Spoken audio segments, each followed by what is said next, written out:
Radio. Les Français parlent au français. Les carottes sont cuites. Les carottes sont cuites. Sud Radio Berkov dans tous ses états. Rebonjour, résistants de Sud Radio, auditeurs de Sud Radio. Effectivement, nous allons parler de beaucoup de choses aujourd'hui parce que pendant que l'on discute sur les législatives, le projet de ceci, projet de cela, les manœuvres continuent au Parlement européen. Alors là, ça devient très très très intéressant. On va en parler avec le pass sanitaire. Les manœuvres continuent effectivement sur le gaz de schiste que nous allons acheter aux Américains à prix d'or, bien sûr. Mais pourquoi? On va en parler avec Loïc Le Floch-Prigent. Et nous allons aussi parler de ce qui se passe un peu partout avec les massacres au Nigeria dont personne ne parle. Quelques tueries en France dont on parle très peu. Et puis nous allons recevoir Yannick Mireur pour le populisme smart. Et si le populisme était l'avenir, pour le meilleur ou pour le pire? Eh bien, on va prendre le temps d'en parler. Mais tout de suite, que se passe-t-il au Parlement européen avec ce pass sanitaire? Sud Radio Berkov dans tous ses états. Le fait du jour.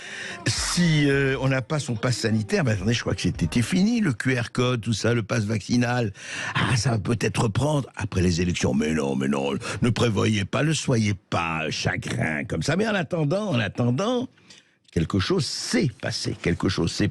Et qu'est-ce qui s'est passé? Ce qu'on a appris, que la Commission européenne, que dirige l'inépuisable, l'incontournable et la fascinante Ursula von der Leyen, a prorogé le pass sanitaire le 23 juin prochain. En tout cas, elle sera prorogé, le pass sanitaire,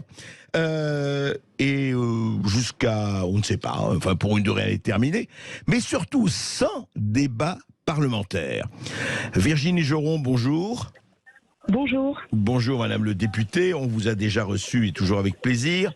Alors dites-moi, on peut comme ça, la Commission européenne, et d'abord une petite question de l'égalité européenne, je ne sais pas, la Commission peut décider donc le 23 prochain de proroger le pass sanitaire donc entre pays européens, bien sûr c'est pas à l'intérieur des frontières, sans débat parlementaire? Eh bien, effectivement, c'est ce qui est en train de se passer.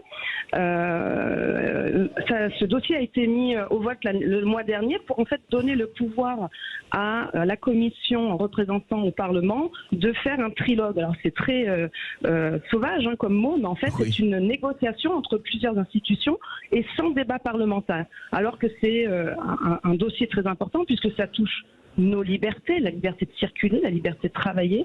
Et effectivement, ce dossier aurait dû être mis au vote le 7 juin. Oui. Mais comme certains États membres souhaitent aller plus loin dans les restrictions des libertés, ça coince. Donc c'est pour cette simple raison qu'on n'a pas eu au vote cette proposition de la Commission, mais c'est reporté au 23 juin. Et pour cause, parce que ce dispositif devait s'arrêter le 30 juin 2022. Mais oui. Pour des raisons qu'on ne connaît pas, enfin en tout cas si on les connaît, elles sont pas justifiées puisqu'on a demandé des études d'impact, on a demandé des bases scientifiques pour justifier cette prorogation. Eh bien, il n'y en a pas dans cette proposition de la Commission. Ils considèrent juste que la pandémie va revenir au mois de septembre. Oui. Et surtout, l'argument majeur pour la modification de ce règlement, puisque c'est ça dont on parle, c'est qu'il faut accélérer la stratégie vaccinale. Oui, c'est-à-dire la vaccination, disons, de masse et enfin la vaccination généralisée. Alors, juste une question, mais ça va vous intéresser, Virginie Geron. Il y a eu une réponse d'un tweetos, si vous voulez. Il dit ceci, j'aimerais savoir si c'est exact, mais dans ce maelstrom, il reste une bonne nouvelle. La Commission, donc la Commission européenne, a commis l'erreur d'écrire noir sur blanc que le pass sanitaire vise à inciter à la vaccination et non à prévenir la propagation de l'épidémie. Cette précision met à terre toute la doctrine du Conseil d'État français sur le sujet. On se rappelle, alors là c'est pour la France, que ce Conseil a soutenu que le pass sanitaire ne portait pas atteinte disproportionnée aux libertés parce qu'il limitait les contagions et qu'il n'était en rien une obligation vaccinale déguisée. Or, la Commission européenne dit le pass sanitaire vise à inciter à la vaccination. C'est ça, oui. Donc il y a une vraie contradiction là. Ben, il y a une contradiction, mais parce qu'en fait, le Conseil d'État, c'était il y a 6 mois. Là, maintenant, il y a un nouveau contexte, donc ils sont en train de réadapter, ils se réadaptent à la nouvelle situation, puisqu'effectivement, on voit bien que la pandémie n'est plus aussi excessive et urgente, qui demandait en fait des mesures d'urgence à un moment donné, puisqu'on ne savait pas où nous allions. Aujourd'hui, ce n'est plus le cas. Aujourd'hui, on a des résultats qui démontrent que la vaccination n'a pas finalement permis de contrer l'infection, mais aussi la contamination. La transmission, donc, si vous voulez, la transmission. Donc, si vous voulez, ces arguments ne tiennent plus la route. Donc, moi, c'est ce que j'essaye un petit peu de faire passer lors de mes interventions.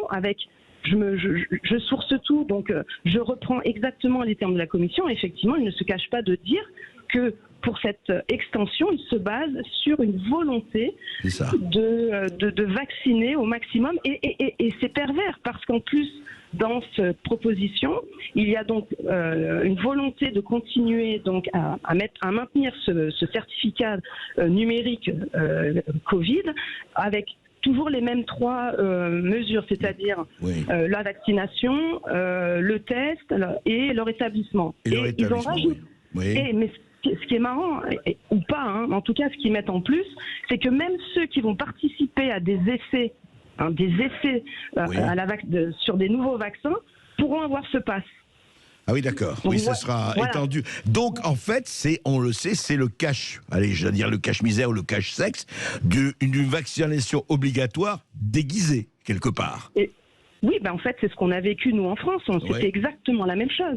Mais maintenant, c'est au niveau du plan européen. Et puis surtout, on a tous cru que ça allait s'arrêter le 31 juillet au niveau de la France et même au niveau européen, puisque ça devait s'arrêter. C'était une mesure exceptionnelle qui devait s'arrêter à la fin du mois. Oui, mais on voit bien... Oui. Mais Virginie Joron, vous oubliez est arrivée la variole du singe. Ensuite, il y aura la diarrhée du crapaud et il y aura l'otite du kangourou. Donc, on est parti pour un tour ou 2. Et puis surtout, la Commission vient de produire une nouvelle communication sur le fait que la raison attendue pour cet été, ils les ont de vaccins. Ils les ont repoussés à cet hiver. Donc, ils maintiennent les commandes. C'est ça. D'accord. Ah oui, d'accord. Donc les choses sont claires. Il n'y a pas à tergiverser sur cette question. Et d'où cette volonté de proroger ce certificat qui va permettre à tous les autres États membres de continuer la dynamique stratégique d'imposer un QR code à tout le monde et pour les amener à se faire vacciner. Et juste une dernière question, Virginie Joron, vous n'avez, vous, parlementaires, aujourd'hui, aucun recours. C'est-à-dire que si tous les États ne sont pas d'accord, s'il n'y a pas l'unanimité, ça va se faire. Non, parce que de toute façon, maintenant, ce dossier il va être proposé au vote, donc au Parlement. Donc il y a 705 députés, et c'est à eux de prendre la décision finale. Donc, sans débat. Alors, il n'y a pas de débat parlementaire. Et en plus, et pire, il y a une consultation publique de la Commission. Donc, c'est sur le site de la Commission. Pendant 1 mois, ils ont ouvert leur site pour pouvoir prendre la température de l'avis des gens. Moi, j'ai regardé, il y a plus de 385 000 avis. On a pris un échantillon de 1000 personnes, et sur les 1000, il y a juste un avis positif. Donc ce qui veut dire que la commission fait croire qu'elle écoute les citoyens européens, parce que c'est ce qu'elle nous vend là avec la conférence sur l'avenir de l'Europe où elle dit intégrer des citoyens européens pour modifier les traités. En revanche, un sujet qui touche nos libertés, c'est quand même des valeurs fondamentales, notamment au sein de l'Union européenne, la liberté de circuler, eh bien il n'y a pas de débat. Et en plus, on ignore la consultation publique qu'ils ont mis eux-mêmes en place. Donc moi, je fais une question orale. J'ai fait une question orale ce lundi. J'ai fait une question écrite à la Commission et je saisis la médiatrice européenne. Eh ben, écoutez, après le circuler, il n'y a rien à voir. Mais là, c'est en Europe. Ne circulez pas, il y a tout à voir et il faut continuer. Merci beaucoup. Ouais. Je vous en prie. Et puis moi, je compte aussi sur tout le monde pour qu'ils alertent leurs députés, les 705, pour qu'ils prennent position aussi. Parce que c'est confortable d'être caché derrière son pupitre et de ne pas prendre des décisions courageuses. Merci beaucoup, madame la députée. Merci à vous. Merci Virginie Joron. Je rappelle que vous êtes membre du groupe Identité Démocratie au Parlement européen. Et puis, cette crise Covid nous occupe depuis désormais 2 ans. Et le discours ambiant commence doucement à évoquer depuis quelques semaines la crise de l'énergie. On en parle tout de suite.